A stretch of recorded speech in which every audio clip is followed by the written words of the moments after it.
Hi everyone, जोहार। हम लोगों ने जो है पहले लेक्चर में पढ़े थे जो संविधान के बारे में, जो संविधान में जो है कार्यपालिका, न्यायपालिका और विधायिका, कार्यपालिका और न्यायपालिका के बारे में पढ़े थे। तो उसमें हम लोगों ने जो है पढ़े थे कि विधायिका का कार्य क्या होता है, कार्यपालिका का कार्य क्या होता है और न्यायपालिका का कार्य क्या होता है। उसमें जो है हम लोग पढ़े थे विधायिका और कार्यपालिका के बारे में पढ़ चुके थे। आज का क्लास में जो है हम लोग पढ़ेंगे कि न्यायपालिका का जो है कार्य क्या होता है और फिर जो है हमारे भारतीय संविधान में जो है कितने भाग हैं और कितने आर्टिकल हैं और उसमें जो है कितने अनुसूचियां हैं। उसको जो है फिर आर्टिकल को और भाग को जो है पूरा विस्तार से पढ़ेंगे। उसके बारे में जो है हम लोग आज चर्चा करेंगे। तो हम लोग जो है पढ़ चुके थे विधायिका और कार्यपालिका। तो आज का क्लास में पढ़ेंगे न्यायपालिका। ठीक है,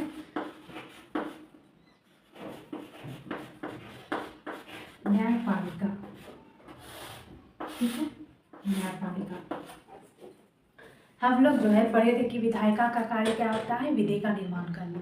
ठीक है, अगर हमारे संविधान में हमें जो है बहुत चीज़ों का जो है अगर हमें जो है बहुत चीज़ों का शक्ति प्रदान किए हैं, बहुत चीज़ों का जो है अधिकार प्रदान किए हैं, उसमें जो है बहुत चीज़ ऐसे है जो हमें प्रदान नहीं किए गए हैं, बट फिर भी जो है उन्हें जनता क्या करते हैं, वो चीज़ें करते हैं।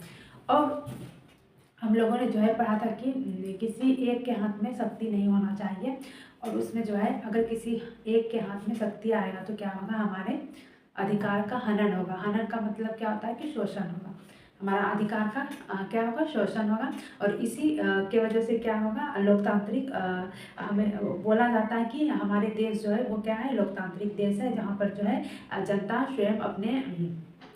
जो है स्वयं अपने नेता को या फिर जो है स्वयं अपना सरकार को चुनती है। तो उसमें जो है सरकार को जो है कितने भागों में बांटा गया है, 3 भागों में। और वो क्या है, विधायिका, कार्यपालिका और न्यायपालिका। सरकार का कितने अंग होता है, तो 3 अंग होता है। सरकार के कितने अंग, 3 अंग। और वो कौन कौन सा अंग है, तो कार्यपालिका, विधायिका, कार्यपालिका और न्यायपालिका। और विधायिका का कार्य क्या होता है, विधि का निर्माण करना। एंड कार्यपालिका का कार्य होता है कि जो विधि का निर्माण किए हैं उसका क्या करना, जनता पर लागू करना। और फिर जो है अगर वो जनता वो विधि निर्माण का जो विधि निर्माण बनाए गए हैं उसका फॉलो नहीं करेंगे तो वो न्यायपालिका का कार्य क्या होता है, उसको दंडित करना, उसको जो है क्या करना, दंडित करना। और उसको कैसे जो है विधि का उल्लंघन ना हो, उल्लंघन होने पर जो है न्यायपालिका उसको दंडित करते हैं। ठीक है, उसके बारे में हम लोग चर्चा करेंगे। तो इसमें जो है न्यायपालिका में कौन कौन आते हैं, तो इसमें जो है आते हैं उच्चतम न्यायालय, उच्च न्यायालय और जनपद न्यायालय। इसमें कौन कौन आते हैं, उच्चतम न्यायालय, उच्चतम न्यायालय, उच्च न्यायालय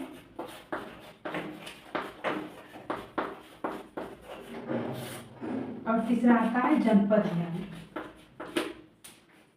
जनपद न्यायालय।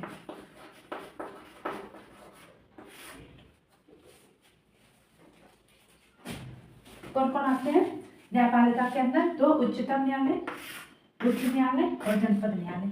उच्चतम न्यायालय, उच्च न्यायालय और जनपद न्यायालय क्या है, उच्चतम जो हुआ ये क्या हुआ, सबसे सर्वोच्च, यानी ये जनपद न्यायालय जो हुआ ये हुआ डिस्ट्रिक्ट लेवल पे जो स्थानीय शासन जो होता है वो हुआ, स्थानीय प्रशासन जो होता है वो।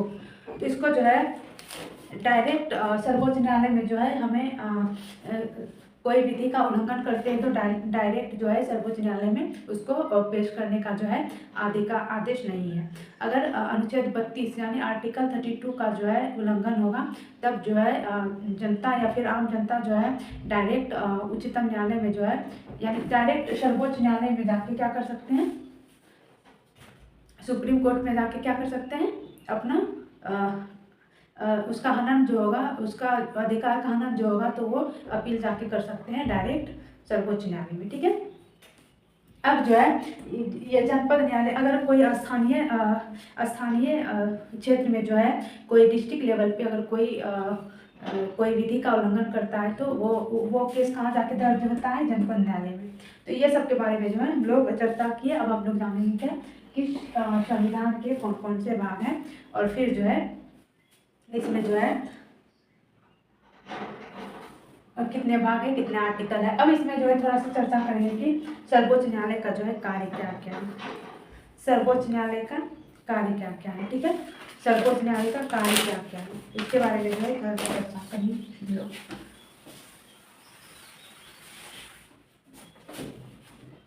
उच्चतम न्यायालय का, सॉरी, उच्चतम न्यायालय का जो है कार्य क्या है।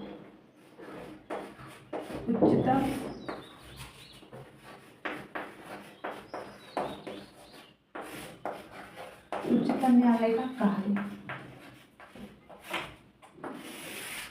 ठीक है। उच्चतम न्यायालय का जो है कार्य क्या क्या है। उच्चतम न्यायालय का कार्य क्या क्या है। उच्चतम न्यायालय का कार्य है विवादों का समाधान करना और मूल अधिकारों का रक्षा करना और संविधान की व्याख्या करना। क्या क्या है, विवादों का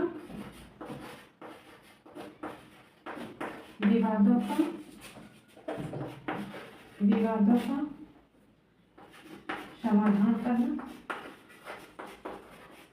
विवादों का समाधान करना, मूल अधिकारों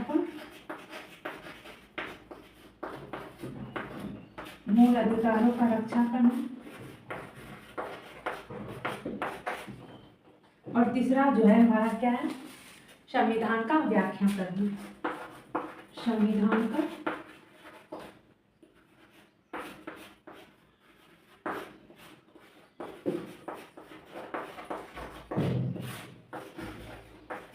संविधान का व्याख्या करना। अब जो है हम लोग जान रहे हैं कि इसमें जो है उच्चतम न्यायालय का कार्य क्या क्या है। तो उच्चतम न्यायालय का कार्य क्या है, विवादों का समाधान करना। यानी हम लोग पढ़े थे कि हम जिस क्षेत्र में रहते हैं, जिस समाज में रहते हैं, जहाँ भी रहते हैं, वहाँ क्या होता है, संघर्ष होता है, लड़ाई झगड़ी होता है। एक देश दूसरे देश से जो है लड़ाई होता है, वहाँ भी संघर्ष होता है और वो संघर्ष का समाधान करने के लिए किसका आवश्यकता पड़ता है, सरकार का, स्थानीय कानून का, यानी स्थानीय प्रशासन का जो है हमें आवश्यकता पड़ता है, ठीक है। तो यहाँ भी वही कहा गया है कि उच्चतम न्यायालय का कार्य क्या क्या है, तो विवादों का समाधान करना। तो विवादों का जो है समाधान कौन करेगा, उच्चतम न्यायालय।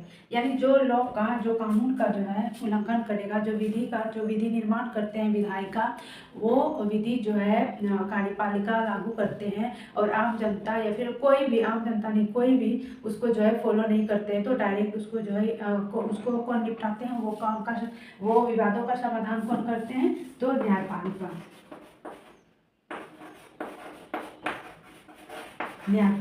ठीक है। वो विवादों का जो है समाधान कौन करते हैं, न्यायपालिका करते हैं। फिर जो है दूसरा हमारा क्या है, मूल अधिकारों का उल्लंघन। अभी हम लोगों ने जो है, अभी हम चर्चा किए थे कि हम संविधान के भाग के बारे में पढ़ेंगे, जो कि संविधान के भाग 3 में आर्टिकल 12 से लेकर 35 तक में जो है मूल अधिकारों का उल्लंघन, सॉरी, मूल अधिकारों का जो है वर्णन किया गया है। उसका जो है मूल अधिकार जो है, उसका अगर कोई भी उल्लंघन करेंगे तो वो जो है डायरेक्ट क्या, मूल अधिकारों का उल्लंघन करेगा तो उसका जो है क्या होगा, क्या बोलता है, मूल अधिकारों का रक्षा करें, यानी उसका जो है रक्षा करना किसका कर्तव्य है, तो उसका उच्चतम न्यायालय का ये कर्तव्य है कि वो मूल अधिकारों का जो है क्या करे, रक्षा करे।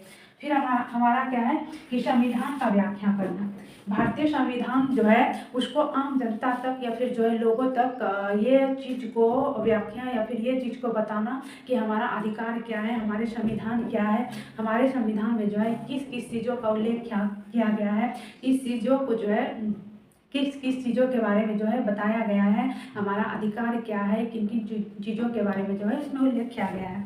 तो उच्चतम न्यायालय का ही कार्य क्या है, संविधान का व्याख्या करना।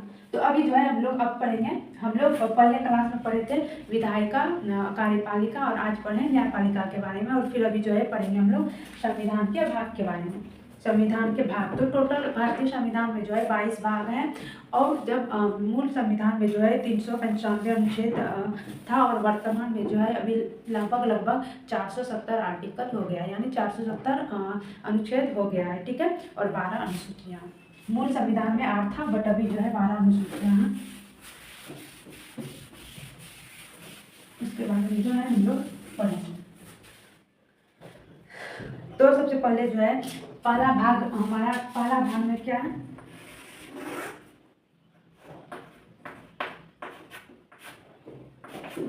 पहले हम लोग जानेंगे कि भारतीय संविधान में जो है टोटल 22 भाग है। कितने भाग है? 22 भाग है। अब सबसे पहले हम लोग जाने कि ये संविधान क्या है। तो संविधान क्या है? संविधान एक लिखित दस्तावेज है, ठीक है। मान के चलिए कि किसी चीज को जो है, किसी चीज का करने के लिए क्या चाहिए हमें, अधिकार तो मिलता है, वो किससे मिलता है? संविधान से मिलता है, ठीक है। तो संविधान एक लिखित दस्तावेज है जिसमें जो है आम जनता को या फिर सभी को जो है क्या मिलता है? अधिकार मिलता है, हर चीज का बोलने का, हर चीज करने का जो है अधिकार मिलता है, ठीक है। तो संविधान के भाग कितने हैं? भारतीय संविधान में टोटल 22 भाग है, 22 भाग है और 395 अनुच्छेद हैं। और अनुसूचियां का बात करें तो 12 है और वर्तमान में 12 है, बट मूल संविधान में कितना था? मूल संविधान में 8 था। मूल संविधान में कितना था? 8। और मूल संविधान में 395 अनुच्छेद है और वर्तमान में अनुच्छेद 470 के आसपास में पूरा हो गया है, यानी 470 के आसपास में आर्टिकल है। फिर हम लोग